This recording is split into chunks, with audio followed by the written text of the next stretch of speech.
Today we are discussing the National Educational Policy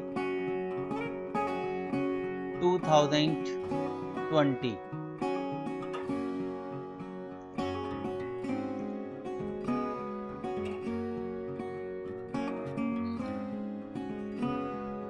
लगभग 34 year के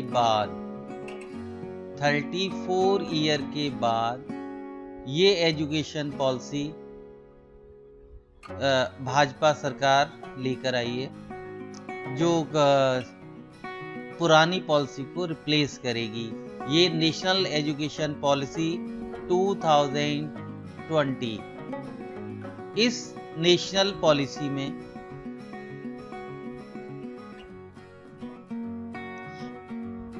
स्कूली शिक्षा और उच्च शिक्षा में बहुत सारे बदलाव किए गए हैं। इन बदलावों को हम किस नज़रिए से देखते हैं? मेरा जो मैं इस बार ले रहा हूँ वो केवल स्कूल एजुकेशन के ऊपर जो चेंजेस हुए हैं उनके ऊपर हम बात कर रहे हैं। फर्स्ट, जो एग्जिस्टिंग एकेडमिक स्ट्रक्चर था वो हमारा 10+2 सिस्टम था। 10+2 सिस्टम प्री नर्सरी से लेके फर्स्ट तक 10th क्लास तक एक, प्लस 11th और 12th अलग। अब नया जो एकेडमिक स्ट्रक्चर बनाया गया है उसमें इसको अलग अलग पार्ट में डिवाइड कर दिया गया है। एक पार्ट डिवाइड किया गया है, ये पूरा सिस्टम 5+3+3+4 के ऑर्डर में डिस्ट्रीब्यूट किया गया है। जो फर्स्ट 5 है इसको दो पार्ट में तोड़ा गया है। 3 year, this is pre primary education और आंगनवाड़ी एजुकेशन, और पहले 2 साल क्लास 1 और क्लास 2 के लिए जो एजुकेशन सिस्टम है, जो बच्चों का एज ग्रुप 6 वर्ष से लेके 8 वर्ष तक के बच्चे हैं, उनके लिए ये सिस्टम लागू किया गया है। और इसके लिए नाम दिया गया है फाउंडेशन स्टेज। इस फाउंडेशन स्टेज में जो बच्चे स्टडी करेंगे उस फाउंडेशन स्टेज की पार्ट, या और इसमें एक पार्ट और अगर हम ऐड कर लें, ये 3 ईयर का जो पार्ट है ये है आपका क्लास 3 से लेके 5 तक। ये एज ग्रुप 8 साल से लेके 11 साल तक के बच्चों के लिए है। इसको हम प्रिपरेटरी पार्ट कहेंगे। प्रिपरेटरी पार्ट ये बच्चों को आगे की एजुकेशन के लिए तैयार करेगा। इस सिस्टम की या इस पार्ट की जो पहला जो स्लॉट है 5+3, इसकी खासियत क्या है या इसकी इंपॉर्टेंस क्या है? इस पूरे पार्ट में जो बच्चों की एजुकेशन है वो एजुकेशन उनकी मातृभाषा में होगी। मातृभाषा जो भी उस स्टेट की या उस प्रदेश की जो मातृभाषा है वो मातृभाषा होगी। यहाँ पे अंग्रेजी एक विषय के तौर पर ही पढ़ाया जाएगा। इसके अलावा जो और दूसरा पार्ट है, इस स्टेज को हम बच्चे के बेसिक पार्ट के लिए हम इसे लेके चलेंगे। और यहाँ पे एक और इम्पोर्टेंट जो सेक्शन इसके लिए किया गया है, इस सेक्शन का जो भी पाठ्यक्रम है उसको NCERT, उस पूरे पाठ्यक्रम को NCERT डिजाइन करेगा। और ये जो पाठ्यक्रम है बच्चे का, इस में स्पेशली ये जो 5 ईयर हैं, इस 5 ईयर में आपकी जो एजुकेशन के पार्ट हैं वो आपका खेलकूद और अन्य गतिविधि, मीन्स इसमें कोई फॉर्मल शेप में कोई शिक्षा नहीं होगी बच्चे की। जबकि ये जो 3 ईयर वाला स्लॉट है, एज 3 to 5 वाला, ये वाला जो एज है 3 to 5 ईयर वाला, इसमें बच्चे को बेसिक तौर पर आपका विज्ञान, इस ग्रुप में बच्चे को हम विज्ञान, कला, सामाजिक विज्ञान,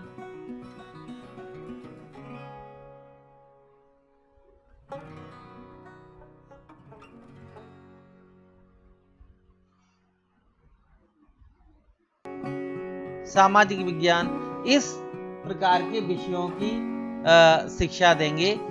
एक तरह से कह सकते हैं बच्चे के ऊपर जो किताबों का बोझ है वो कम कर दिया जाएगा। सेकंड स्टेज जो कक्षा 6 से लेके 8 तक की है, इसको हम मिडिल स्टेज कहते हैं। इसको नाम दिया गया है मिडिल स्टेज। मिडिल स्टेज में बच्चे के लिए एक्सपेरिमेंटल लर्निंग के ऊपर जोर दिया गया है। इस वाले सेक्शन में साइंस है, मैथमेटिक्स है, आर्ट है, सोशल साइंसेज है और ह्यूमैनिटीज है। इस टाइप के सब्जेक्ट बच्चे को पढ़ाए जाएंगे। इसके बाद जो नेक्स्ट, जिसको नाम दिया गया है 4 ईयर एजुकेशन, जो बिल्कुल फॉर्मल एजुकेशन रहेगी आपकी। इस एजुकेशन में सेकेंडरी एजुकेशन नाम दिया है। इसमें क्लास 9 से लेके और क्लास 12 तक के बच्चे आएंगे और यहाँ का एज ग्रुप जो है वो 14 से लेकर 14 ईयर से लेकर 18 ईयर तक के बच्चे इस ग्रुप में आएंगे। यहां पे 10th और 12th में एज यूजुअल बोर्ड एग्जाम होंगे और बाकी जो इधर 9th और 11th है, इसमें एज सच जो एग्जाम जैसे होते थे वही एग्जाम रहेंगे। यहां पर जो सिलेबस है या जो करिकुलम है वो अलग अलग पार्ट में है, जहां पे आपको क्रिटिकल थिंकिंग, फ्लेक्सिबिलिटी और स्टूडेंट अपनी चॉइस के सब्जेक्ट ले पाएगा। यहाँ क्या है, अभी तक जो चेंज था हमारा, हम बच्चे को 3 पार्ट में पढ़ा रहे थे, साइंस ग्रुप, कॉमर्स ग्रुप और ह्यूमैनिटीज। अब ये ग्रुप खत्म कर दिए गए हैं। अब बच्चा कोई भी सब्जेक्ट ले सकता है। वो साइंस के साथ इकोनॉमिक्स पढ़ सकता है, अकाउंट्स पढ़ सकता है, या अकाउंट के साथ साइंस का फिजिक्स पढ़ सकता है। मतलब सब्जेक्ट का कोई भी ग्रुप या कोई भी पार्ट उसके ऊपर इंप्लीमेंट नहीं होगा। देन ये जो अभी मैंने बात की कि जो प्राइमरी स्टेज है वहां का जो फ्रेमवर्क है, पूरा सिलेबस डिजाइन करने का काम ये एनसीईआरटी करेगी। एनसीईआरटी इसे डेवलप करेगी और ये जो पार्ट है, ये पार्ट आपका बच्चे के लिए अल्फाबेट, कंपैरिजन, लैंग्वेजेस सिखाई जाएंगी, numbers, counting, colours, shapes, indoor and outdoor play, puzzles and logical thinking, problem solving, drawing, painting and other visual art, craft, drama, puppetry, music end moment. ये इसके सिलेबस के part होंगे। इस पूरे section में books का बोझ कम है। बच्चे की जो भी लर्निंग है वो एक्टिविटी बेस होगी। एक्टिविटी बेस लर्निंग को इसमें बेस बनाया गया है।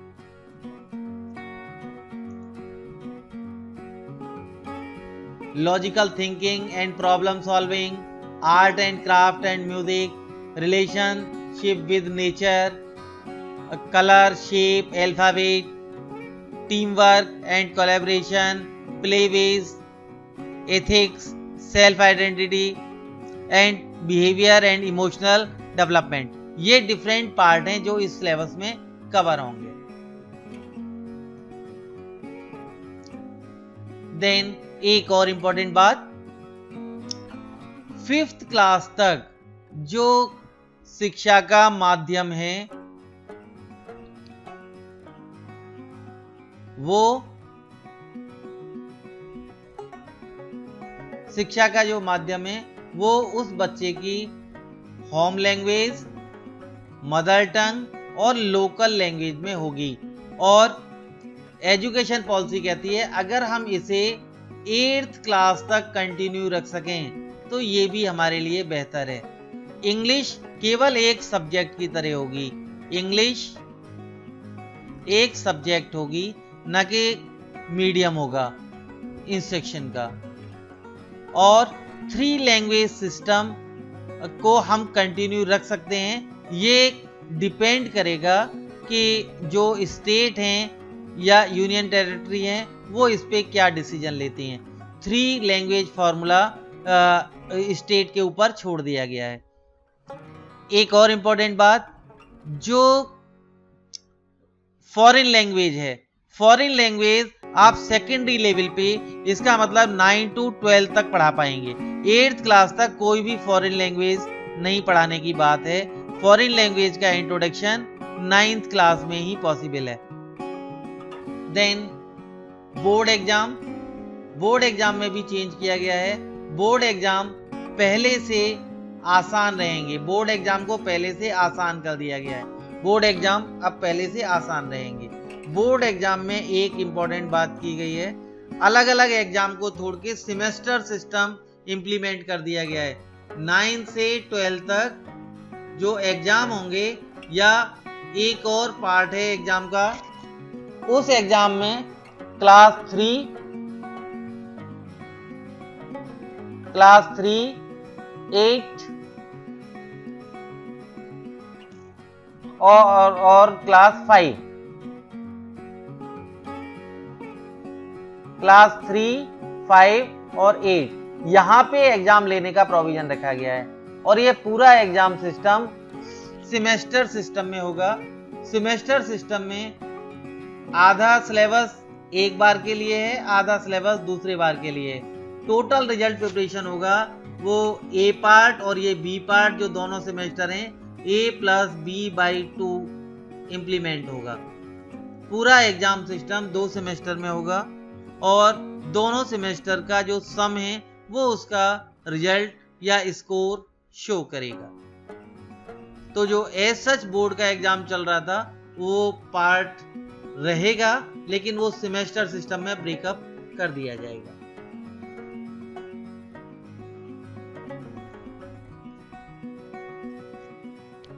ये की पॉइंट है इसके, जैसे हमने अभी बात की थी अर्ली चाइल्ड एजुकेशन या जो पीछे वाला जो सिलेबस है 2030 तक ये इंप्लीमेंट हो जाएगा पूरे।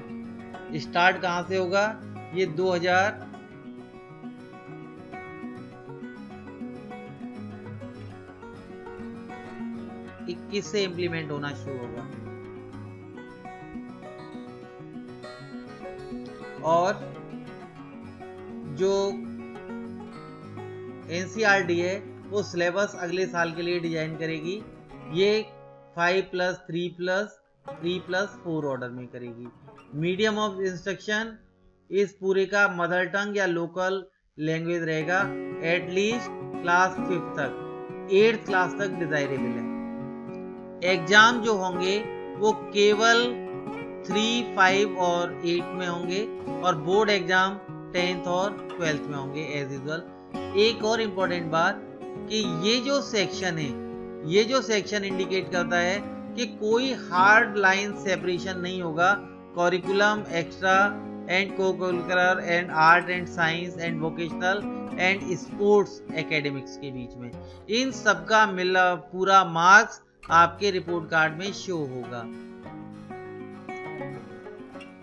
जो इसमें शो होता है वो चेंज है आपका vocational education from middle stage. It means 6th class से आप वोकेशनल एजुकेशन बच्चा ले सकेगा और उसके लिए 10 डेज, ये जो 10 डेज है ये इंटर्नशिप, बैगलेस इंटर्नशिप का प्रोविजन है। सपोज कोई बच्चा कंप्यूटर की प्रोग्रामिंग सीखना चाहता है या कंप्यूटर की कोडिंग सीखना चाहता है, उस कोडिंग को सीखने के बाद वो कोई भी सॉफ्टवेयर डेवलपमेंट कंपनी है या कोई और दूसरे सोर्सेज हैं वहां पे 10 डेज की इंटर्नशिप करेगा, वो उसके रिपोर्ट कार्ड में शो होगा।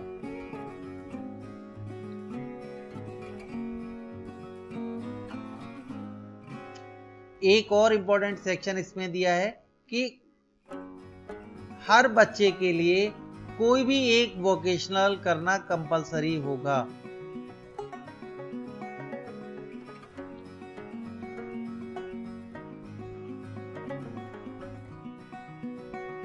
एट्थ क्लास तक का जो एज ग्रुप है उसके लिए इस सिलेबस को डिजाइन करने का काम एनसीईआरटी को दिया गया है और एनसीईआरटी बाकी सब 2020-21 से इन सब के लिए सिलेबस प्रिपेयर करेगी। और जो मैथ और साइंस की बुक हैं वो बाईलैंग्वेज होंगी।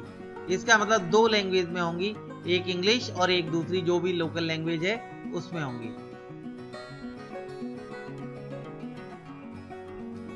सारे स्कूल के बच्चों का एक रेगुलर हेल्थ चेकअप और हेल्थ कार्ड इशू किया जाएगा।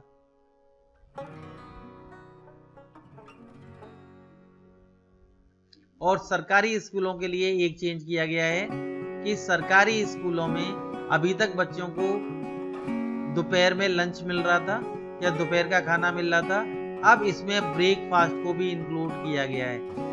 अब बच्चों को दोपहर के खाने के साथ साथ ब्रेकफास्ट भी मिलेगा। ये मैंने बताया था आपको सिलेबस के लिए कि मैथमेटिक्स के ऊपर ज़्यादा जोर है, कंप्यूटेशन के ऊपर, क्योंकि थिंकिंग स्किल या क्रिटिकल थिंकिंग या डिसीजन मेकिंग के लिए मैथमेटिक्स बहुत इंपॉर्टेंट सब्जेक्ट है, इसलिए इस पार्ट को इन्वॉल्व किया गया है।